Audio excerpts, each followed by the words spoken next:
মানালি, এই নামটা শুনলেই আমার কৈশোরের দিনগুলোর কথা মনে পড়ে যায়। না, আমার কৈশোর এখানে কাটেনি।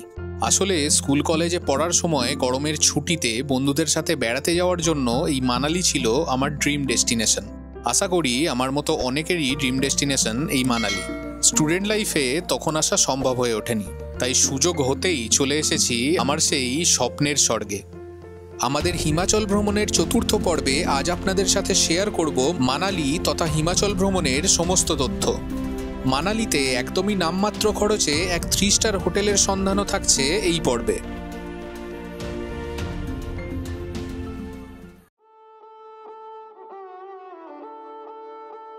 সেদিন যখন মানালি পৌঁছাই তখন সময় বিকেল 4টে।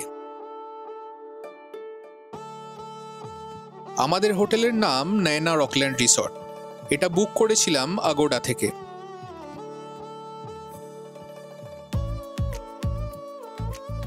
দুদিন আগে এখানে স্নোফল হয়েছিল, তার কিছু চিহ্ন এখনো দেখা যাচ্ছে। আমাদের রুম 3rd ফ্লোরে। এখানে কোনো লিফট নেই। 3rd ফ্লোরে উঠেই একটা কমন ব্যালকনি আছে। এটা হোটেলের পিছনের দিকের ভিউ।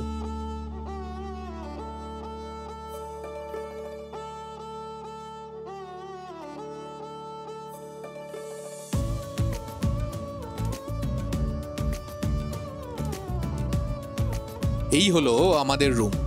রুমে ঢুকেই লেফট সাইডে ওয়াশরুম, বিশাল বড় নিট অ্যান্ড ক্লিন ওয়াশরুম।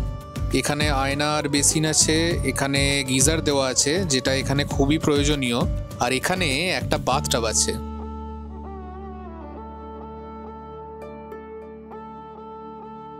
রুমের মাঝে একটা কিং সাইজের বেড আছে। বেডটা খুব কমফোর্টেবল ছিল। এই দেওয়ালে স্টোরেজের জন্য বড় দুটো ওয়ার্ড্রোব করা আছে।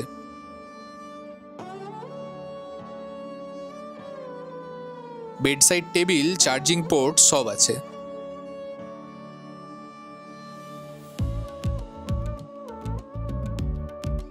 এবারে দেখাই এই রুমের মেন অ্যাট্রাকশন।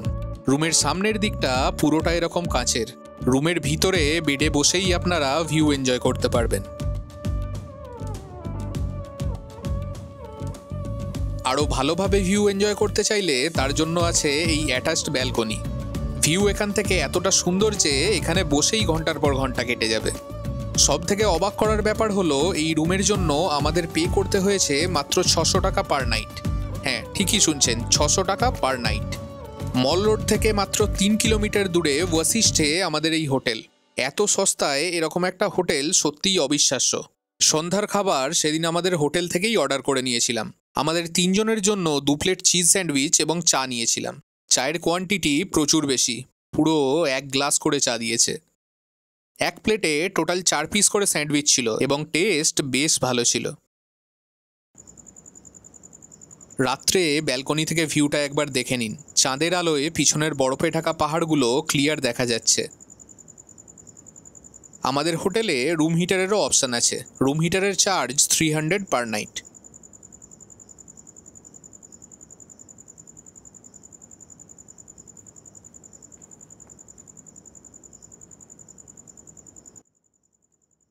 ডিনারে হোটেল থেকে অর্ডার করেছিলাম ভেজ ফ্রাইড রাইস, পরোটা,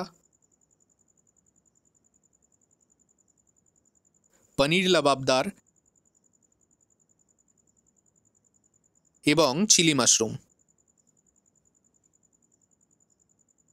এই হোটেলের সমস্ত খাবারের টেস্ট অসাধারণ।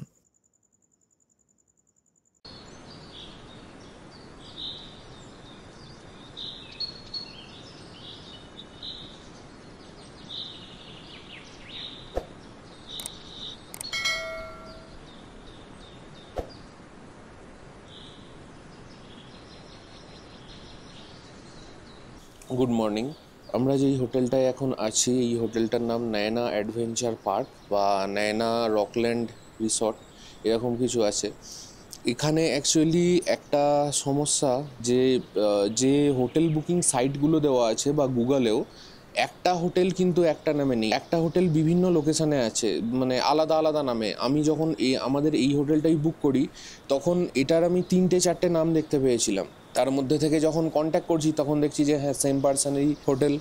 তো এদিকে আমি ড্রাইভারের সাথেও কথা বললাম, ড্রাইভার আমাকে বললো যে এখানকার লোকজনের মেন মোটিভ থাকে যে ট্যুরিস্টকে কাছে নিয়ে আসা, ঠিক আছে, তারপর তারা কথা বলে নেবে বা কিছু। তো আপনারা যদি অনলাইনে হোটেল বুক করে আসেন এক্ষেত্রে একটা সাবধানতা অবলম্বন করা কিন্তু বেটার, সেটা হচ্ছে আপনারা হোটেল বুক করুন, প্রি পেমেন্ট করবেন না, আগে হোটেলের সব কিছু দেখে নিন, তারপর অ্যাডভান্সের জন্য কিছু পেমেন্ট করবেন। আপনারা অনলাইনে হোটেল বুক করলে বা গুগল থেকে সেই হোটেলের নাম্বার দেখে আপনারা প্রথমে হোটেলে ভালোভাবে কথা বলুন যে আপনার হোটেলটা কোন জায়গায়, আপনার হোটেলের একদম কাছ পর্যন্ত যাবে কি না গাড়ি। কারণ এখানে আর একটা সমস্যা আছে, সেটা হচ্ছে যে লাগেজ ক্যারি করার।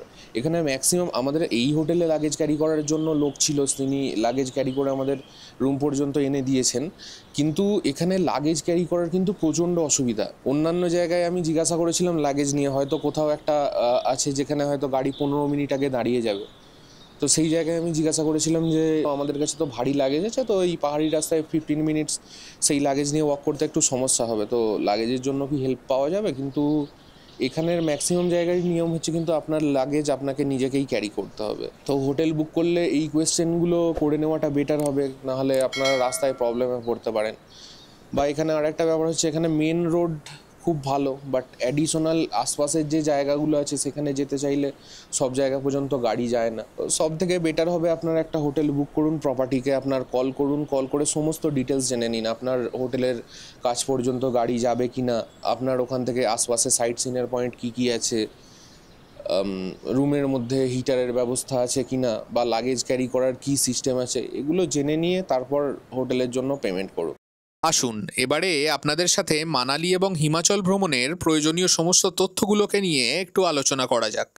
কোন সময়ে মানালি আসবেন? বর্ষাকাল বাদে সব সময়ই হিমাচল ভ্রমণ করা গেলেও আমার মতে এখানে আসার বেস্ট টাইম হলো এপ্রিল। এই সময় বরফ তো ভরপুর দেখতে পাবেনই, তার সাথে শীতকালে যে রাস্তাগুলো বন্ধ থাকার কারণে কিছু স্থানে যাওয়া সম্ভব হয় না, সেই স্থানগুলোতেও যেতে পারবেন, যেমন রোথাং পাস, সিসু, লাহুল, স্পিতি ইত্যাদি। মানালিতে কোথায় কোথায় ঘুরবেন? আমার মনে হয় মানালি বেড়ানোর জন্য ম্যাক্সিমাম 4 দিন এনাফ। প্রথম দিনে মানালির লোকাল প্লেসগুলো ঘুরতে যান, যার মধ্যে আছে হিড়িম্বা দেবী টেম্পল, মল রোড, বনবিহার, ওয়াসিস টেম্পল ইত্যাদি। দ্বিতীয় দিন চলে যান সোলাং ভ্যালি, অটল টানেল, সিসু, রোথাং পাস। তৃতীয় দিন চলে যান হামটা পাস এবং সেথান। আর যদি ট্রেক করতে ভালোবাসেন তাহলে চতুর্থ দিন চলে আসুন যোগিনী ফলস দেখার জন্য। মানালিতে থাকবেন কোথায়? আমার মনে হয় ওয়াসিস্ট মানালিতে থাকার জন্য সবচেয়ে ভালো ঠিকানা। অনেকটা উপরে হওয়ার কারণে এখান থেকে ভিউ অসাধারণ, তার সাথে ক্রাউডও অন্যান্য জায়গার থেকে অনেক কম। খরচ কীরকম হবে তা অনুমান করার জন্য আপনাদের সাথে আমাদের প্ল্যানের ডিটেলস শেয়ার করছি। কলকাতা থেকে চণ্ডীগড় বা আম্বালা পর্যন্ত আমাদের ট্রেনে টিকিট লেগেছিল 1770 টাকা করে। আমরা 3A কোচে এসেছিলাম, ফেরার ক্ষেত্রেও এই একই খরচা হয়েছিল। চণ্ডীগড় থেকে মান্ডি পর্যন্ত আমরা HRTCর বাসে এসেছিলাম, বাসের ফেয়ার পড়েছিল 280 টাকা করে। সেখান থেকে আমাদের গাড়ি বুক করা ছিল টোটাল 7 দিনের জন্য, 2 দিন কাসল, 3 দিন মানালি এবং 2 দিন সিমলা। টোটাল এই 7 দিনের জন্য আমাদের গাড়ি ভাড়া পড়েছিল 17,500 টাকা। ড্রাইভারের থাকা বা খাওয়ার জন্য কোনো এক্সট্রা চার্জ পে করতে হয়নি। আমরা গাড়ি নিয়েছিলাম হিমালয়ান ট্যাক্সিওয়ালা নামের একটা গ্রুপ থেকে। এই পুরো ট্রিপে একটা ছোট কোনো কমপ্লেন করারও সুযোগ দেয়নি আমাদের ড্রাইভার পবন ভাই। গাড়ি ভাড়াও অন্যান্যদের থেকে অনেকটাই কমে পেয়েছিলাম। ডেসক্রিপশনে নাম্বার দেওয়া আছে, হিমাচল বেড়াতে এলে পবন ভাইয়ের সাথে কন্ট্যাক্ট করবেন, আপনাদের প্ল্যান অনুযায়ী বেস্ট রেট পেয়ে যাবেন। আর যদি এর থেকেও কম খরচে বেড়াতে চান তাহলে HRTCর বাস তো আছেই। কিছু অফবিট জায়গা বাদ দিয়ে পুরো হিমাচল আপনারা বাসেই ঘুরে নিতে পারবেন। HRTCর ওয়েবসাইট থেকে বাসের ভাড়া, রুট এবং টাইমিংয়ের সমস্ত ডিটেলস পেয়ে যাবেন। বাকি থাকলো হোটেল এবং খাওয়া দাওয়া। একটু ভালোভাবে খুঁজলে খুব কম খরচে ভালো হোটেল পেয়ে যাবেন। ক্যাশব্যাক নিয়ে আমাদের 600 টাকা পড়েছে মানালির এই হোটেল। এখন অফ সিজন, সিজনের রেট একটু বেশি হতে পারে, তাও হোটেলের ভাড়া ধরুন অ্যাপ্রক্স 800 থেকে 1000 টাকা ম্যাক্সিমাম। আর খাবার খরচা একজনের মোটামুটি 400 থেকে 500 টাকা পার ডে। আমার মনে হয়েছে যদি 4 জনের গ্রুপ থাকে পার হেড 10 থেকে 12,000 টাকার বাজেটে ভালোভাবে মানালি ট্রিপ করা সম্ভব। এবারে বেড়াতে এসে খরচ কীরকম হবে তার অনেকটাই নির্ভর করে নিজের উপর। আমি এগোডা থেকেই এখানে ম্যাক্সিমাম হোটেল বুক করেছিলাম, বেশ ভালো ডিল পেয়েছিলাম। আমাদের 2 দিনের কাসলের প্ল্যান ছিল, কিন্তু সেটা চেঞ্জ করে আমরা 1 দিন করে সেকেন্ডেই আমরা মানালি চলে এসেছি। তার কারণ হচ্ছে মানে আমার কাসলের ভাইবস ব্যক্তিগতভাবে খুব একটা পছন্দ হয়নি। আমি কোনো কাপলস বা ফ্যামিলিকে রেকমেন্ড করব না কাসল যেতে। আশপাশের জায়গা যান কাসলের। তো কাসলের ভাইব খুব একটা পছন্দ না হওয়াতেই কালকে আমরা সারাদিন ঘুরেছি। মালানা যাওয়ার প্ল্যান ছিল। মালানাতে প্রবলেম যেটা হলো যে ওখানে একটা ল্যান্ডস্লাইড হয়েছে 3-4 মাস আগে পর্যন্ত, এখনও রাস্তা ক্লিয়ার হয়নি। তো আমি মালানার হোটেলেও কল করে জিজ্ঞাসা করেছিলাম, ওনারা বলেছেন যে আপনাকে আসতে গেলে এখানে 5 ঘন্টা ওয়াক করে আসতে হবে। 5 ঘন্টা হাঁটা সম্ভব না, একদিন 5 ঘন্টা হেঁটে যাওয়া, ওখানে একদিন স্টে করা, তারপর আবার দিন 5 ঘন্টা হেঁটে আসা, এটা আমাদের পক্ষে পসিবল এবারে মনে হয়নি। পরে অবশ্যই আসবো আবার। কিন্তু আমার কথা হচ্ছে হিমাচল বেড়াতে গেলে আপনারা অলওয়েজ একটা অল্টারনেটিভ প্ল্যান নিয়ে চলুন। একটা অল্টারনেটিভ প্ল্যান যদি সাথে না থাকে তাহলে হঠাৎ করে একটা জায়গা ক্যান্সেল হয়ে গেলে কিন্তু সারা দিন আপনারা মানে ভাবতে থাকবেন যে কোথায় যাব।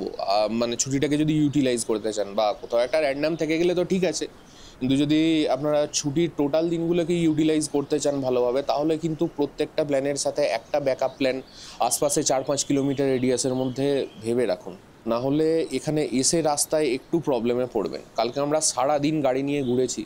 আমরা সোয়েল বলে একটা জায়গায় গেছিলাম, সেখানে হোমস্টে ক্যাফে কিছু আছে, সেগুলো দেখলাম। আমাদের খুব একটা ভালো লাগেনি ওখানে স্টে। তো লাস্ট অফ অল ডিসিশন নিলাম যে না, মানালিই চলে যাই। হোটেলের এক্সপিরিয়েন্স সব থেকে ভালো আমার এখনও পর্যন্ত এখানেই হয়েছে। এখানে আমাদের টোটাল 3 দিন স্টে আছে।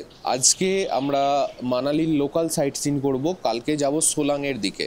অটল টানেল কাল পর্যন্ত বন্ধ ছিল, তাই সিসু যাওয়ার কোনো উপায় ছিল না। দেখা যাক, আমাদের যদি কপাল ভালো থাকে আমরা সিসু যেতে পারবো, না হলে ওই সোলাং ভ্যালি পর্যন্ত গাড়ি যাবে।